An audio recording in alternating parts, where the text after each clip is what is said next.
Welcome back to another episode of Truth to Power. I know it has been a minute. I took a brief hiatus, but I'm glad to say that I'm back with a guest that I'm very excited to have a conversation with today. And today my guest is Dr. Candice Harrison. I'll let her introduce herself. I'm so grateful to be here with you, finally. Had to reschedule a few times, but we got here. We did, but we're here and going to hold the space. So I'm Candice Harrison. I am a professor of history here at USF. I've been here teaching for 17 years. So lots of experiences to talk about today, and just a deep, abiding love of Black folks and our history, and hope to share more about that today as well. Definitely. So yeah, like you kind of mentioned, you are like a wealth of knowledge, not only specifically for Black history, but I feel like Black USF history. Yeah. So we will spare no time and get right into it. But I kind of like want to give the people like a brief bio and then like a path to how you got to being a professor here at USF. Brief. Well, I'm very young, so it won't take very long, right? Right. So I'm from Kansas City, home of the, the Super Bowl contenders for the last 5 years or so.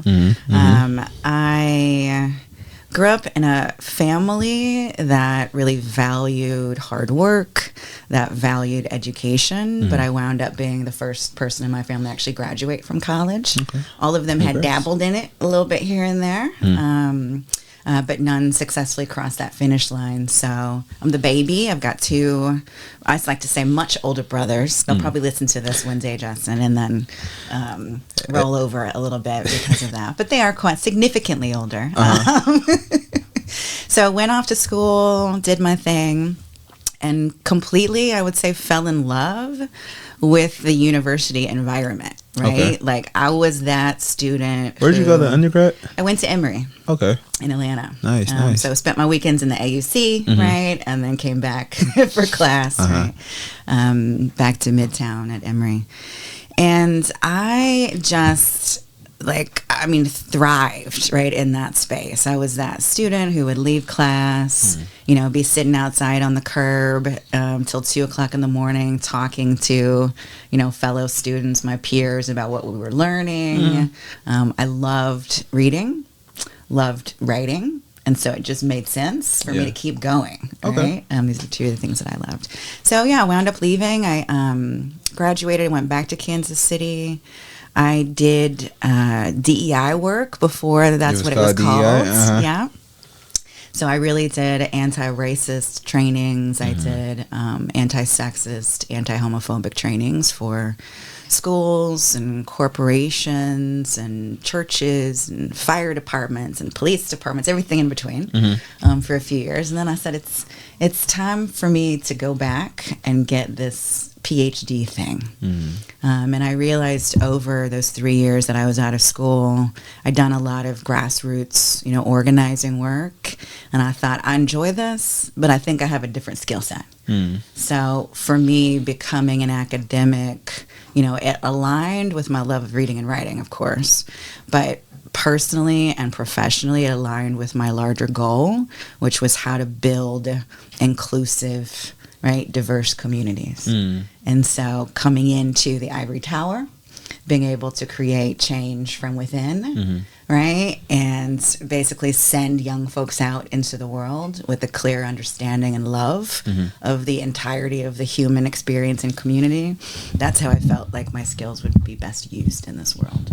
I mean, I can kind of already, just based off what you were saying, and we can get into it with the next question, but I can see how all that kind of meshed and manifested down your path. So I guess a little bit specifically to set up the next question, how did you get to USF specifically? And what brought you here? It was the very first job that I applied for in graduate school when I was finishing my dissertation. And I remember the job ad coming out, and I had a little bulletin board right above my desk at home, and I printed it off and put a star right on the top of it and circled the star and highlighted it. And I thought, that's my dream job. And the reason it was my dream job was, one, because it was, in the Bay Area, which has such historic significance in terms of political organizing, right? And so it's always been a place that drew me because of my passions around similar issues.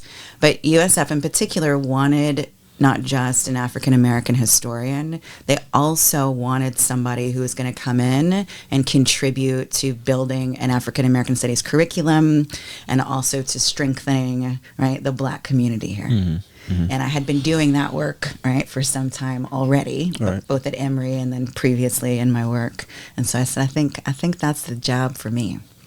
And so then next thing I know, here I was. Hey, I was about to say, it sounds like it was a good fit. Very good fit. But going into like building community, so a big reason, honestly, the complete reason I'm here is because of BASE, our Black Achievement, Success, and Engagement Initiative. Yeah. And I know that you were like instrumental in getting it off the ground and like getting the ideas from like brain to paper to reality. So just if you could walk us through, and I'm not even gonna say briefly because I know it could be a in-depth story, but if you could just walk us through of just you landing here at USF, kind of having that idea of I want to build community, and then all these years later producing BASE that can have a student who's doing a podcast with you right now. So if you can maybe map that out for us. Yeah, it's really special, and that work is the work that I'm most proud of, right, through the years.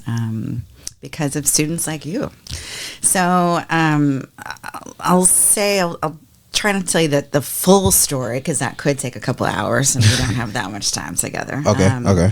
But, you know, what had happened was some years before BASE became BASE, emerged as a campus-wide initiative, I had started dreaming about the Black Scholars Program in particular, which you are, right? One of our Black Scholars on campus.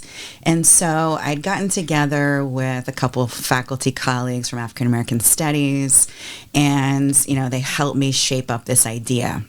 The idea was based upon a program at Emory that I worked for as a graduate student, and I mentored undergraduates who were incredibly bright, right, talented, academically gifted, all the things, and they were matched with faculty members as research assistants, and so they went through this whole research experience. It was funded by the College of Arts and Sciences, and I just saw students thrive. Now, that was a program that was for all students, right? It wasn't racially specific at all.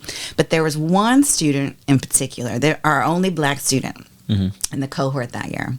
And I'll never forget, he was just on the cusp of the GPA requirement. And my mentor at the time, Professor Leslie Harris at Emory, she was on that selection committee. And I remember her going to the mat for that student. Just going to the mat for him. And I'll never forget that moment. He ended up being admitted to the program. And so I had a chance to work with him after that. And I watched him just transform. Right? And I thought, if this kind of program could do this, right, for this one Black student, what if, right, we created an initiative like this that was just for other really talented, really magical, I like to say, right, young Black people. So we carved that idea. I had pitched it to the provost. Again, this is maybe 3 or 4 years before we sort of got the call to come forward to create something that would become BASE. And it was approved, but nothing was ever done. There was no funding. I basically got it's a great idea, go do it.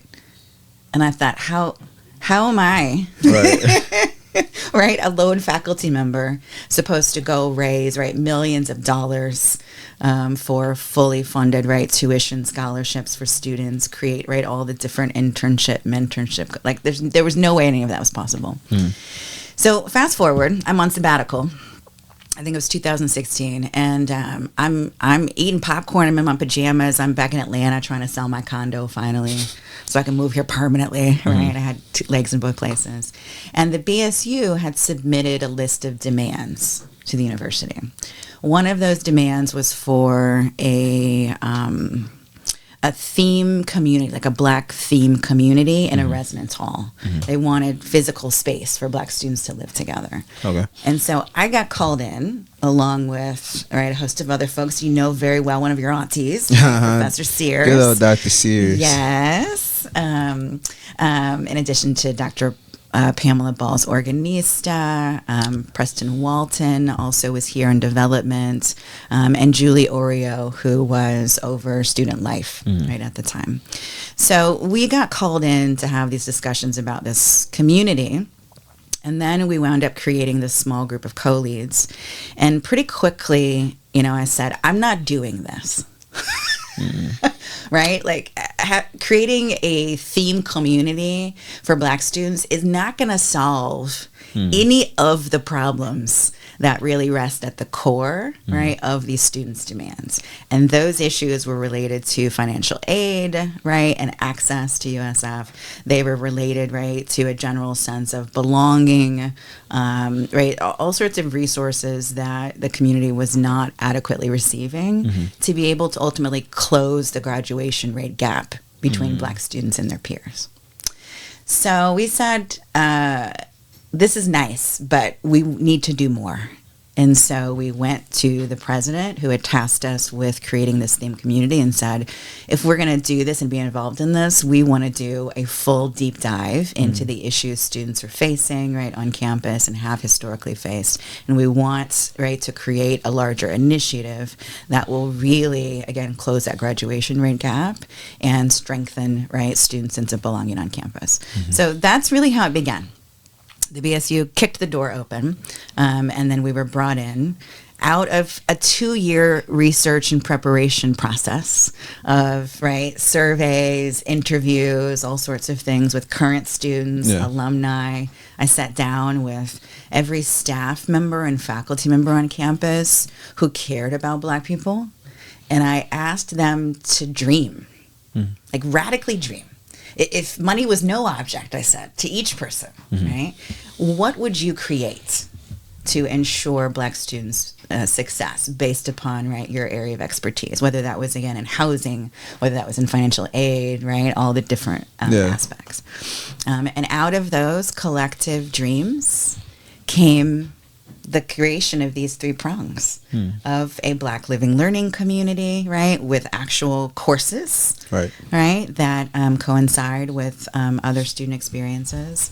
Came the Black Scholars Program finally, and also came the Black Resource Center. Right. So that's the short story, but collectively, I want to just emphasize how many folks were involved from the very beginning, right, of this process, giving us feedback. There was tremendous buy-in, tremendous excitement from everyone, right, from students themselves to alumni to, faculty, staff, obviously, but all the way up to the provost and president. Yeah. And it was that collective energy, right, that the president and provost said, let's do it. Let's do it all. Yeah. It's always so cool, like, being able to hear, like, the story of it. And I've heard the story a lot of times because, like, I am a Black scholar. I'm a part of BASE. But, I don't know, just, like, knowing that these, like, things were in motion, like, you said 2016, like, I was literally just in 6th grade at the time. Yeah. No idea of, like, coming to San Francisco. No thoughts of where I would want to go to college, but just to know that, like, you all were, like, putting, like, that groundwork to set my path up to be here in the first place is, like, completely, I don't know, it's just like, it's very satisfying to be able to hear that story and just hear, like, the intentionality behind it. Also, I feel like how quickly from 2016 to 2018, like, you all were, like, we moved, right, working, so, like, we were exhausted, and it's like it definitely paid off. So, like, I just want to say thank you for that. And I'll also say, 2016 is right when the BSU kicked in the door, right, for us to move, kicked open the door for us to move through it. But, for the Black Scholars piece, like I said, that was several years before. So maybe 2012, right, 2013, I'd pitched that idea. So I'd been dreaming about you, right, long before, right, you ever were thinking about college. And so, again, for me to see now so many cohorts of Black scholars moving through and the impact that you all have had already on USF. Yeah, and definitely. Now beginning, right, to impact the world, right, as our scholars graduate. That is my wildest dream. Yeah. True. No, definitely. Like, one thing that I really want to add with specifically, like, the Black Scholars Program is, like, this is just like my rationale. Anybody can like have their own personal like opinion on it, but I just feel like if you all pay for us to physically be present here on campus, then like I'm gonna do the most to make sure that like Black students kind of pick up the residual benefits of me being here. So whether that's doing unpaid student org work, like running Brother Connection and doing events and things of that nature, it's like it's not a task for me, because you know you all like literally put the resources and like had put all this like groundwork for me to be here in the first place. So it's like, of course I'll, you know, run this org, and even though it's not paid or all these other things I could be doing my time, it's just I don't even want to say like the transaction, because it's just like the fact that I can be here.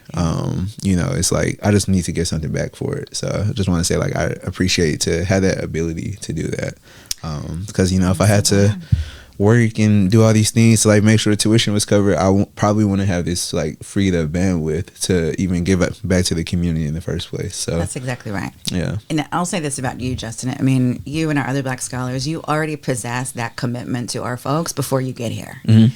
So the Scholars Program is not just about, right, giving tuition-based scholarships to Black students. It is, we are looking for, right, and trying to recruit students who care deeply, right, about our Black community, and no matter what their different career paths are going to be, they're going to use, right, those career paths to advance and strengthen our community for the rest of their lives. Definitely. So you are the epitome, right, of who we want, right, and who we've had as Black scholars. So again, for us, it's just giving you the resources, like you said, and then trying to get out of your way and support you, right, as you start to carry this tremendous load. Yeah. Because it is, right, a tremendous responsibility once you really accept it as your own. So thank you for doing that. Definitely. Thank you. The pleasure is mine. Yeah. But moving along, so you are a professor of African American history, and I want to preface that I was never able to take your class, unfortunately, because you'll be leaving at the end of this year, and I still haven't taken African American history. But with this side of the conversation, I want to try to extract as much as I can from you, almost as if I was in your class. So yeah, just thinking about your general just like knowledge of history and like your love for it, I want to kind of understand like how has that shaped how you show up for the Black community? Because personally, I think the more I learn about our people, the more I love our people, and the more I want to. I think a lot of the times you hear the analogy of like we're in like a marathon race, where it's like you have to pass the baton to like the next generation and make sure that things are better for them. But I think you only get that fuel and that fire from knowing like what came before you. Yeah. So just curious to see like how is your history or your knowledge of history just shaped like how you show it for the community? It's everything. I mean, like you said, I think when you really understand this incredibly long, extraordinary struggle that everyday Black folks have waged to advance, right, our people over time. I mean, I'm talking about over centuries, right, since the 17th century here in what would become the United States. It is so inspiring. And all you want to do, right, is make those ancestors proud. All you want to do, right, is pick up that baton, carry on that legacy, because, again, it instills so much pride. I talk a lot about how an understanding of Black history helps Black folks straighten their spines. Right? Many young people in particular shy away, right, from history and Black history because it's painful. Yeah. Right? They don't want to talk about slavery, right? They don't want to talk about Jim Crow. And that is so tragic to me because it's not about, you know, trauma bonding through the learning of history. It is about, right, really understanding again how complicated those moments were, how difficult they were, but the strategies and the vision, right, that Black folks manifested in order to overcome, right, all these things throughout time. And when you really know that, when you realize that it's everyday people, like it's your grandparents, right? It's right, your great grandparents, right? These folks, our folks have been here for a long time. And when you realize how they literally built the foundations of this nation, how if there's any group who has led us to a more perfect union, it is Black folks. You can't help but stand in awe you can't help but fall in love, right? As you just said. And you absolutely want to pick up that baton and you want to keep running. Definitely. Yeah. So that it has structured the entirety, right, of my life, and made my life so full of meaning and purpose and joy. Yeah. And my specialty is actually slavery. Right. So I teach like the hardest things, right? I'm immersed in the hardest portion of our historical narrative. But again, when you know the everyday stories, you can't help but admire and love these ancestors. And to extract a bit of like, I guess, some of your analysis, I'm wondering, what do you think is like, maybe, and I know it might be super hard for you to like narrow this down, but I think when I think of like the things that really like, I want to say like radicalized me as far as learning history, that time period was like the Reconstruction period. And I hadn't been taught it a lot, but when I was taught it, like it kind of like flipped the switch in me to see like this is how things could have been, this is how things turned out. So I'm wondering, is there like a particular part in history where you say, if maybe you have some students and you're teaching the class, if you're like, there's one era of like Black history that I need to just like explain to people, contextualize to people, what would you say would be that time period, and what are those like specific parts of it that you feel like are really key to understanding not only the contemporary Black experience, but just like but what encapsulates our experience here? I know it might come from slavery, because you just talked about that being your specialty. Also, 60% of our time here spent in this country was between those years of slavery. So just curious to see like what you think about that, as far as because we don't have a whole time to just talk about history. You want me to condense my entire class into the next 15 minutes? If you could just give us a little piece. Yeah, I think Reconstruction to me also is really important. It's one of the worst taught, I think, eras in U.S. history, and that's in part because people want to gloss over it, right? But you had, 4,400 Black folks who became victims, right, of racial terror, beginning right during this period of Reconstruction. So it's a very painful, very violent chapter of American history that people like to glide right past. But it's really important to talk about, as you just said, because it's such a pivotal moment, right? It was one of those moments where the barn had been burnt down, right? Literally slavery, right, had been abolished through, right, the bloodiest, most violent civil war, right? And the nation had an opportunity to start anew and really, right, turn around and fully embrace all of the ideals that had been embedded, right, in the Declaration of Independence, right, and the U.S. Constitution. And it seemed like, radical Republicans in Congress were going to do exactly that. It's also the first time you see Black senators, right, in the United States, right? This is the highest legislative position, right, that one can occupy. So there were all of these incredible promises, all of these possibilities, the Freedmen's Bureau, the work that they do, right? The 13th Amendment, the 14th Amendment, the 15th Amendment, right? All of these things, so promising, so hopeful. And then you have this incredibly violent backlash that follows, right, the Compromise of 1877. And you have now a series, right, of Black codes, of Jim Crow laws, all of these things that are literally meant to turn back time and to re-enslave Black folks in the United States.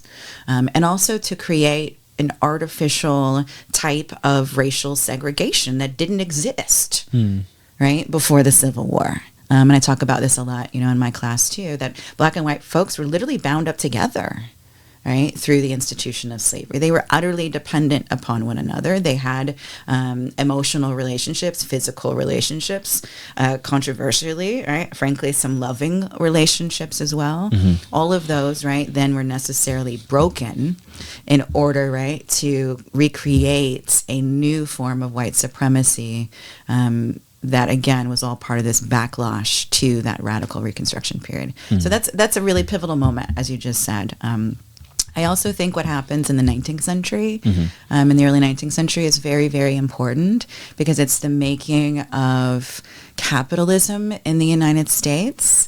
And that right, coupled with the cementing actually of slavery during the antebellum period, those two things, right, the entrenchment of slavery in the South, the growth of capitalism in the North, they would go on to produce particular systems of oppression that would last until our very present moment.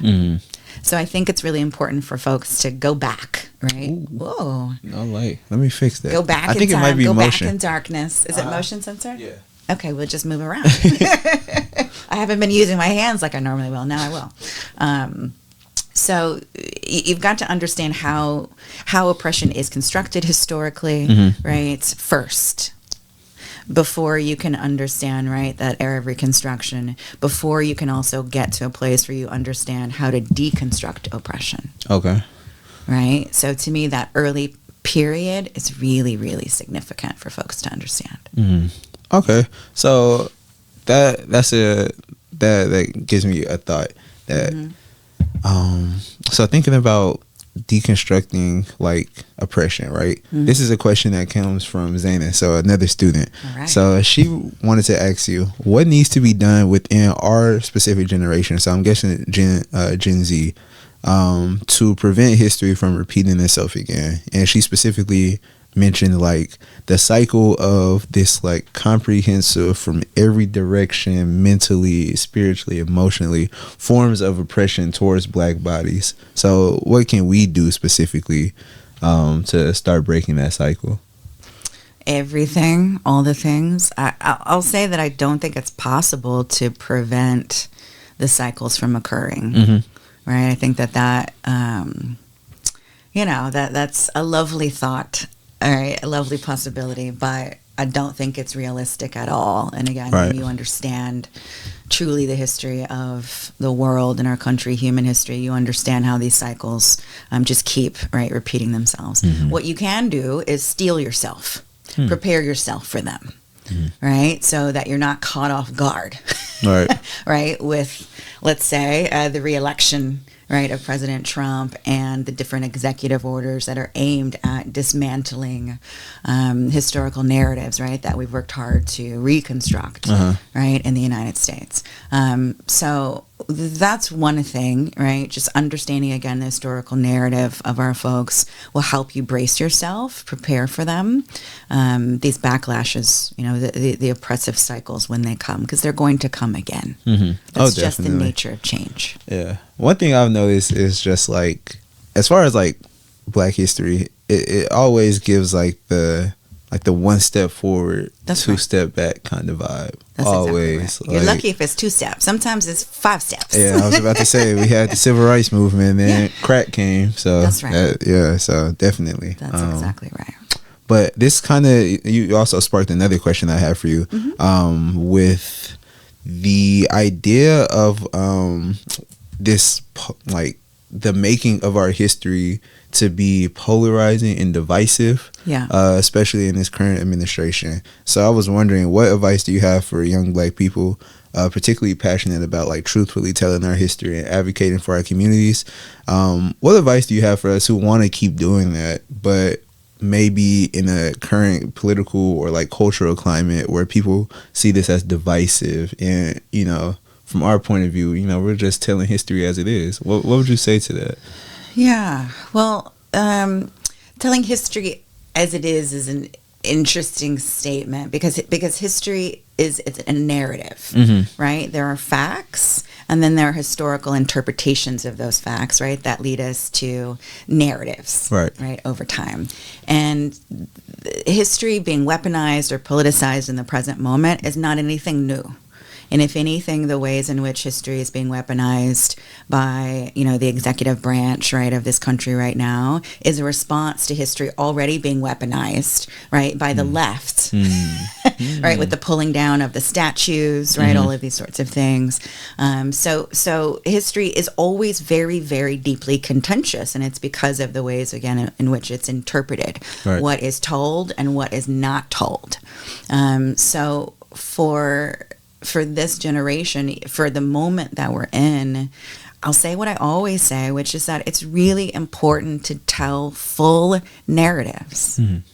Right? And that's important for us as Black folks. It's important for us, right, as all other folks. You're only going to get to a place where you can, talk truthfully about history, calmly about history, engage in it when you're telling the full stories, the full truths. So, for example, I mentioned relationships, right, in slavery between Black and white folks. What one story might be, right, is that Black folks were only oppressed, right, victimized, etc. Right? A fuller truth is that they were human beings caught up, right, in human relationships. And that, there was affection at times, right, between white planters and the enslaved people that they owned. Right, just as there was a larger history, right, of brutal abuse, right, of Black folks under that institution. But you can't only tell one piece, right? And this is the problem. So we have one side who only wants to talk, right, about oppression and victimization and abuse. We have one side who wants, right, to only talk about how, right, enslaved people were better off, right, enslaved, and they were good planters, right, good white slaveholders. The truth is in the gray. It's in the nuance. Right. It's in the human agency of these stories. So that's what I would say. If we're ever going to get back to a place where we can have conversations and history isn't being so politicized the way that it is now and divisive, you have to tell all the stories. You have to tell them collectively and inclusively. Yeah. I feel like that makes 100% sense. But like you were saying earlier, everything is a narrative. Like everything has an angle. It's always, I don't know. I feel like we live in just like such a state of like propaganda, just trying to make people think one way. So definitely like telling that full story. But that comes with, just being a historian at the end of the day, to just like really dig deep and like understand like that historical context, which I don't think in our current cycle of just like, like podcasting, or just like social media clips and things of that nature, that's going to get left out, right. It's very important that we do kind of like step back and like look at that full picture, like you said. Yes. And don't just get history from TikTok. Right? Like, I have a lot of students who are telling me this now, right? That they, slept through their history classes, in high school, which I kind of did too. I'm not going to lie. I'll tell the truth. I didn't like it so much back then. We love honesty. Yeah, that's all I know how to be. But look where you ended up, though. I know. It's been a wild ride, and I'm certainly doing things that I would not have dreamt about, right, when I was younger. Yeah. Well, moving along, something that you did briefly touch on. So this is a question from Lua. And she was wondering if there is anything, or is there such a thing of an ethical Black capitalist? So I'm guessing she's thinking about this because the follow-up question was, has the meaning of Black excellence been distorted? So this might be a few different moving pieces, but I'm curious to see what you have to say to this. Yeah, I mean, sure. There's such a thing as an ethical capitalist. There's an ethical socialist, right? An ethical communist. It's hard to come by clear examples, I think, of these folks because of the potential for corruption, right, in any economic system overall. But the principles on which capitalism is based upon, and in particular wage labor, the way to be an ethical capitalist is not just to think about consumption. That's a whole nother conversation. But when I think about a capitalist, I think of a business owner, right, a corporation owner who's paying people, right, wages to do the work, right, of their organizations. Pay them better. Pay them, give them benefits, give them, right, an opportunity to see and feel that their work is valued, give them a chance at living full lives, right? That's how you can become an ethical capitalist. Support corporations, right, and businesses that do that treat their employees well, right? That, again, show them value and appreciation that way. So, and you, when I say choose, those types of organizations, that means you have to do your actual research, right, about those organizations. You have to understand, right, their labor policies, et cetera. There's a tension in the United States, and I'm a labor historian, so this question, Laura probably knows I can go on and on about. I'm a labor historian, and so that issue, right, of work and the valuing of work and the issues surrounding class and the construction, right, of a particular class system that leaves the working class oppressed in the United States, that has dogged, right, us as a nation. And then sometimes, it's intertwined with racism. Other times, right, it's really a class-based type of oppression that is oppressing all, right, people of color, all non-white folks, and also poor white folks as well. But we don't, right, focus enough on those issues related to class in the United States. And that's because of our obsession, right, with capitalism and those who supposedly, right, pull themselves up by their bootstraps and make all this money. We idolize those people. Right. And I think also that's what Lua was asking about. We see Black folks who make, right, lots and lots of money as markers of Black excellence in the United States. I would suggest that you have a more nuanced understanding of what Black excellence is. Yeah, definitely. So I'm curious to see what does Black excellence mean to you, because I'm a full supporter of just because you're rich, just because you crossed $1 billion threshold, does not mean you are Black excellence. So I'm very curious to see what do you think quantifies Black excellence? What crosses somebody across the threshold of being excellently Black, if that's a thing? Yeah, I really want to ask you that first. Can I ask you to answer? Yeah, I'm gonna be honest. This might be a little half-baked, but I think there's something problematic with the concept of Black excellence, that you just can't be a Black body existing, that you have to kind of cross over into this tier of excellence. I think it might be something a little problematic there, with just like this compelling pull or this force to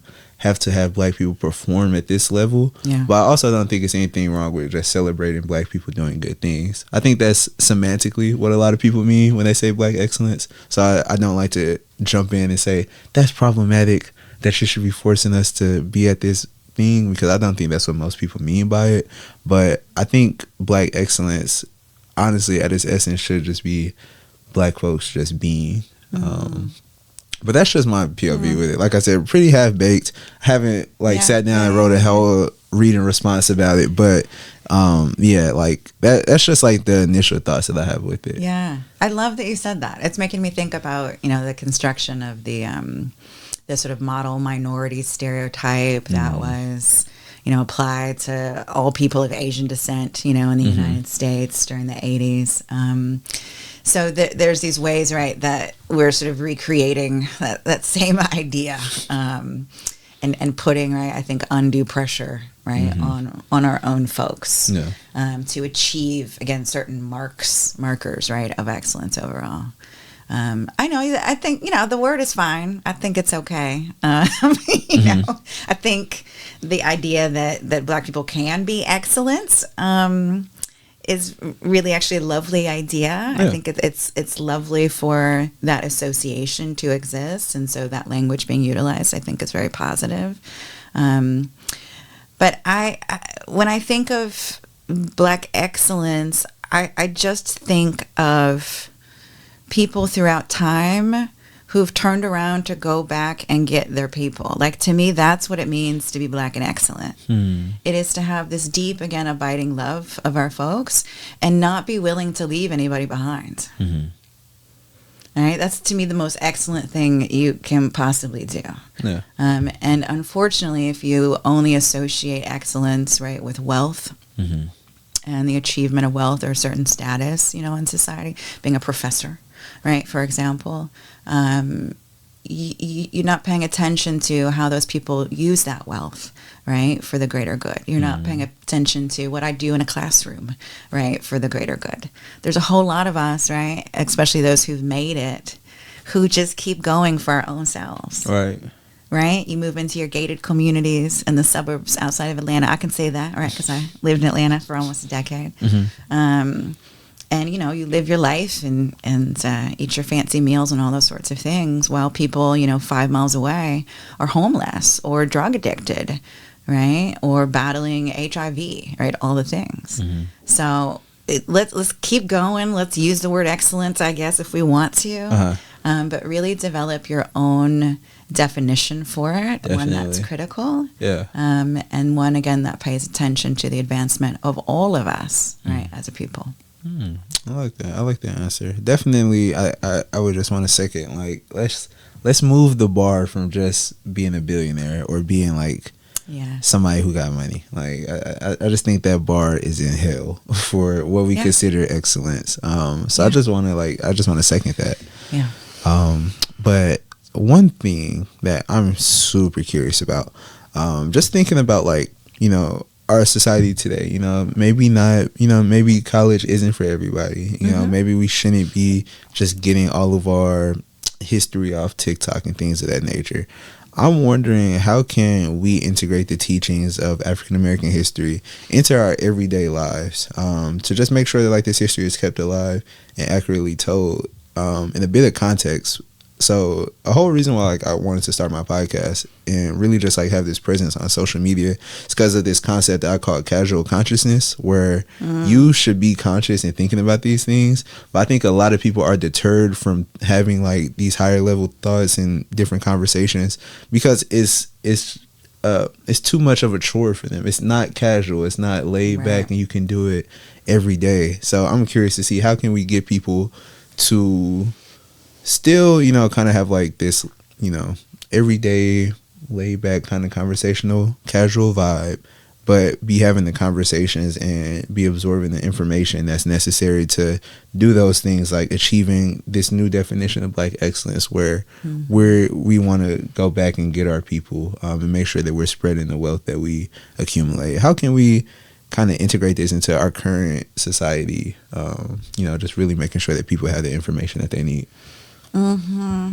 That's a tough question, and also a really important question, especially because of this moment, as you said, of casual consciousness. I'm okay with taking little pieces at a time. I think that that's great, but let it be a book. Right? Like, pick up, something from Ida B. Wells, pick up something from Toni Morrison, right? Read Malcolm X's autobiography, watch some documentaries, right? You can pause those on Netflix and come back, right, later on. But, do all of those things. Look for knowledge from experts. Remember, we talked just a moment ago about how politicized history is, how weaponized it is. Social media enables that. Through these little tiny chunks, you're not getting full stories.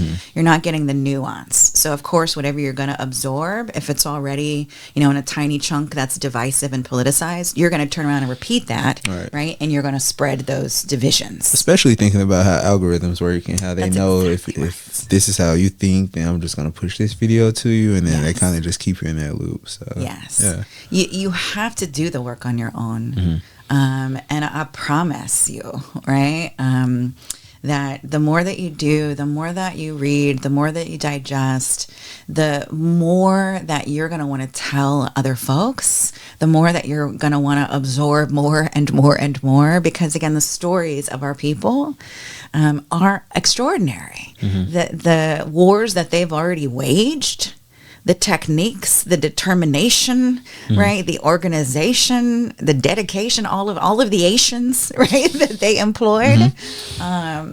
It is a saga like no other. It is the most dramatic, most inspiring, most beautiful narrative. And you're going to, once you start again, learning on your own, right? Not just passively learning. And I talk about passive learning not just from social media where you're, passively taking in these little clips, but I'm talking about like in a classroom. Right? Just not even doing readings on the syllabus, right, for classes, for example. Just expecting to come in and get a show from your professor. That's passive learning. You're trusting, right, that everything I'm saying, for example, in my history class is the full truth. Right? I mean, I do my best, right, to do precisely that. But that's also passive learning. I want, right, folks to read on their own. I want to be a little spark that encourages them to go get, right, that learning, to self-educate themselves, because we still live in a society that's marked by what Carter Woodson talked about a century, which is this miseducation, not just of the Negro, right, but of all of U.S. history and all Americans within it. So it's really, really important to go self-educate yourself, and automatically you're going to, as I said before, straighten your own spine. You're going to want to show up, not just in your own life, but on behalf, right, of those ancestors and for future generations of Black folks. Yeah, definitely. Yeah. Wait, hold up. There we go. There we go. So before I lose my train of thought with this, because I really want to make sure that I ask this in a very intentional way. But you just outlined how people can take the steps to just make sure that they are getting a good understanding of history and like where we come from, so that like we can kind of assess our contemporary situation. And going back to like what we just talked about, Black excellence, maybe go back and get our people right. Now, what would you say to members of our community, our skin folk, who may not necessarily be kinfolk, who would not have a desire to, I don't want to say interact with the culture in this way, but because I feel like this is a really hard question to formulate. But like, there are people who would like hear that and be like, hell no, like no, or like who are so removed from wanting to talk about anything like slavery, or they say we should just move on, or people who just simply, to put it, just wouldn't agree, right? But are still people like in our community, still people like right down the street, still people like in the Black community. What would you say to that, to the people who don't really want to take up that mantle? Maybe they just want to, just be, they just want to be Americans, and they're not necessarily too focused on like the racial component. How do you navigate that? And this might be a little sloppy of a question, but no, I think people who are apathetic is what you're asking about. I think that I would say, frankly, I think you've internalized your own oppression. Right? That kind of distancing that our own folks do from their community, to me, is just a result of living in a society where you were raised and you exist, right? Basically, being told that Black is inferior, that your thoughts, your opinions, right, your work, all of it is not valuable. So you get to a place where you're like, screw this, I'm gonna just get mine. Right? And the thing is, again, when you understand history and Black history and how we've achieved what we have achieved through generations, nobody does it by themselves. Right? It's got to be a collective. It's got to be. So I know that if I want a better life for myself, I need to bring everybody in that room with me. Right. Right? I've got to do it. I will not. We rise and we fall together. Yeah. That is just the nature of race, right, in this country as it's been constructed, right, over time. So it really doesn't. I mean, that's what I would say. Yeah, no, that's a messy answer. No. I feel like that really hit it, and I feel like the question was a little messy, so I definitely get it. But like, I don't know, I'm just very curious to see, because also it's like a certain extent where like these people are just as Black as you are. Yeah. And it's like it kind of gets like muddy, where it's like, well, who has the authority to say how we should be moving, or who has the authority to say like what actions we should be taking? So I was just very curious to see like what your thoughts and like what your approach to that is, because not everybody is gonna be down. So yeah, it's just something that I've been curious about, but I really do appreciate your perspective on it. I mean, I think, that feeling, that sense, of malaise, or again, of apathy, I want to say is really natural, right? When you know the history of this country. Again, right, it just makes good sense because we've been left out of the body politic, right, of avenues of success here. But that, to me, that's my job. Right? It's the job of those who have learned, who've taken it upon themselves to understand, right, this history and the ways in which, right, we've been fractured intentionally as a people to turn around and go get our folks. So that's why I keep talking about that, right? That we have a lot of folks to go get. Right? And that is the task. So for those who are listening, right, they're already awake. Right, and I don't mean that in the woke, politically divisive sense. You know what I'm talking about? I got you. They're already ready, essentially to go and do the work. So go get your uncle. Go get your cousin. Have the arguments. Have the conversations. Take them to the lecture. Take them to the museum. Right? Make them sit down and listen to the podcast. All of those sorts of things, and you're gonna see, right, how again when you everyone teaches one, right, you're gonna see how that awareness begins, right, to manifest itself, and those people will start going back to the polls. They're gonna start, right, going back into their places of employment and advocating for rights and success for everybody, because we rise and we fall together. And if there's one thing history has taught us, it's that. That's definitely true. Yeah, I just want to second that. Like, I feel like each one teach one is like kind of like one of the.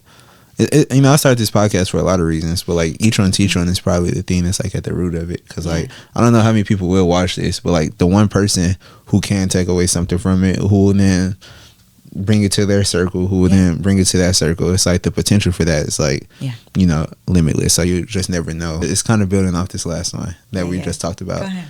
What are your thoughts on the concept of the talented 10? I just taught the talented 10th not too long ago.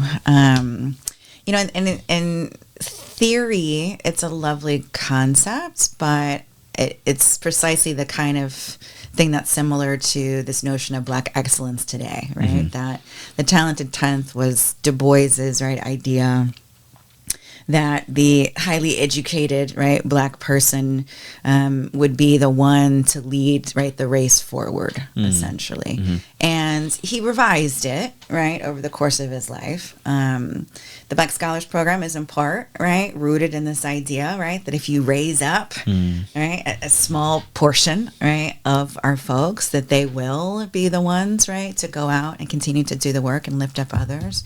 But what's really important to critique about the idea of the talented 10th is that there is no value or leadership at the base of the Black community. That all of the magic lies, right, in the elite. Yeah. And that is nonsense. Right? And it is the exact opposite, again, of how I understand history, how I teach history. It's not just about, these famous Black folks like Du Bois, right, and others. The magic, the wisdom, the creativity, the genius of our people comes from the masses of Black folks. Right? It comes from the folks who live in the inner cities. It comes from the folks who live, in the rural South. Right? These are the folks who've given us in the rural South, Louisiana is my roots, gumbo, for God's sakes. What a beautiful, beautiful it's so thing. Good. Our people come from Louisiana too. Right? Oh, I didn't know that. That makes sense. You end up in St. Louis and Kansas. Yeah, just went straight up. Railroad routes, right, with migration. But, you take a bunch of nothing, right, and you make something, right, so extraordinary out of it. Right. That's the genius of the Black masses. So the talented 10th concept, it makes some sense theoretically, but you can't assume that 10th, right, is the one, again, with all the wisdom, with all the intellectual strength, power, etc. They have to, right, draw that from the masses themselves and lift up truly their ideas, their politics, their experiences, right? Hence me continuing to emphasize turn around and going back to get your people. Because what happens is that 10th just moves on, right? And gets their own, right, piece. and doesn't look back. And look what happens. Right. We continue to face, right, these violent backlashes. Nice. And that sparked another question. So kind of thinking about how I think, especially with like history, we have like a issue of mythologizing certain figures in our history, specifically, you know, the Martin Luther Kings, the Malcolm X's, the Du Bois, and specifically like the black men. One thing that shout out Dr. Sears, that she really did a good job of in her Black Activist and Visionary class was like, and like, hold up, where are the women at, right? That's right. So I wanted to take the chance to like, with you as like specifically a black woman professor of history, to shed light on any you know, trailblazers or like change makers that you want to highlight that may not be, you know, too deeply well known, or that you just really want to shed light on. 'Cause I do think that we have an issue of just like looking at the people who were kind of like placed on top of movements and not necessarily looking at the whole body of work, a lot of which were black women. So yeah, I just really wanted to like give you the space to speak on that as well. Yeah. You know, my heroes are some well-known folks, right? Audre Lorde, you know, Septima Clark, right? Ella Baker, Sojourner Truth, right? There's countless women. I mentioned Ida B. Wells earlier. You know, Zora Neale Hurston. What I wouldn't give to sit down and have a meal with Zora Neale Hurston, right? Who again really paid attention and lifted up the folk through her work. But I also really admire people like Recy Taylor. And if you don't know who Recy Taylor is, you know, go find out who she was. I admire folks like her. Recy Taylor was the victim of a gang rape in the mid-20th century, and of white men, by white men.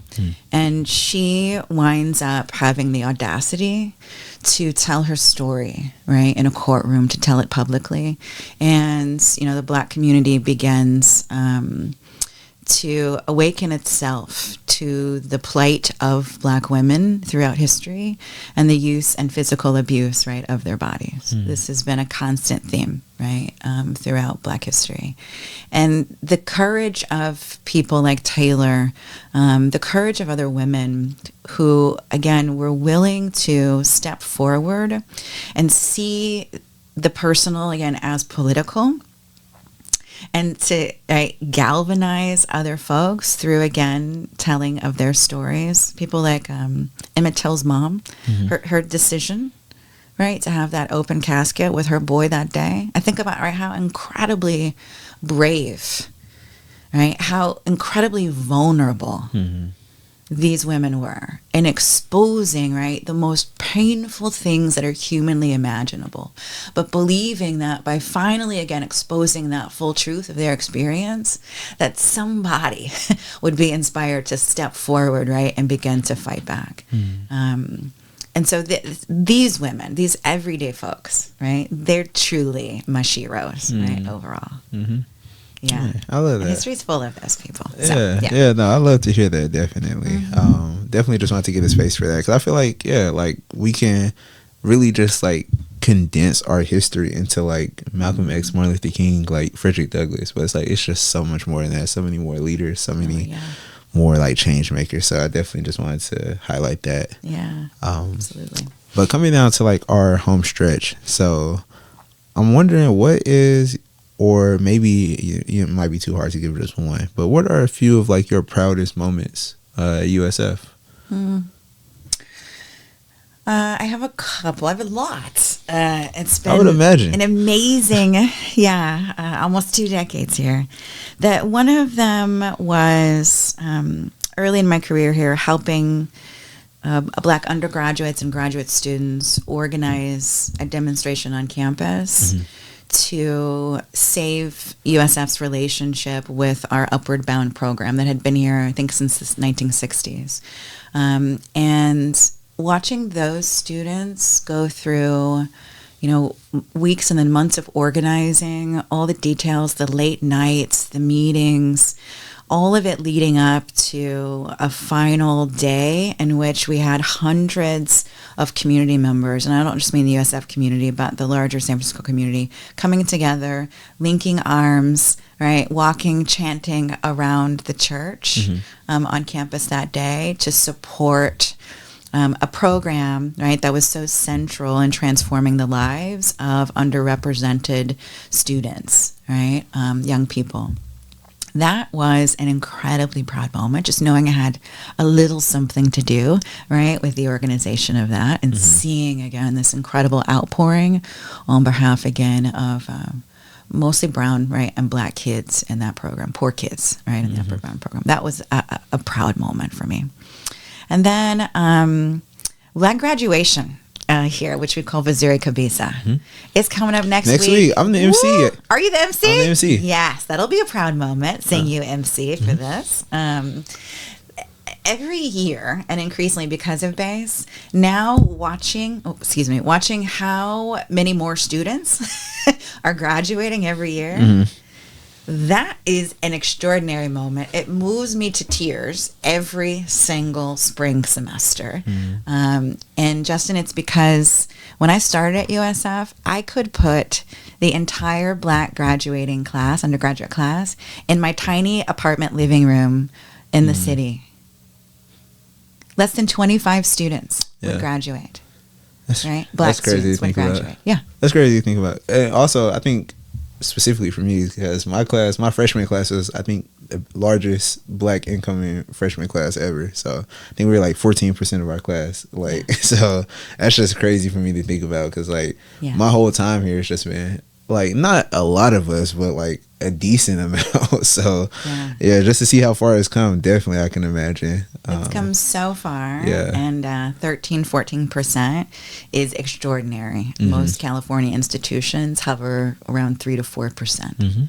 And I remember when we were starting BASE, people said, "Oh, there's no way, right, that you're going to be able to change that. It's California." And I said, "I'll show you."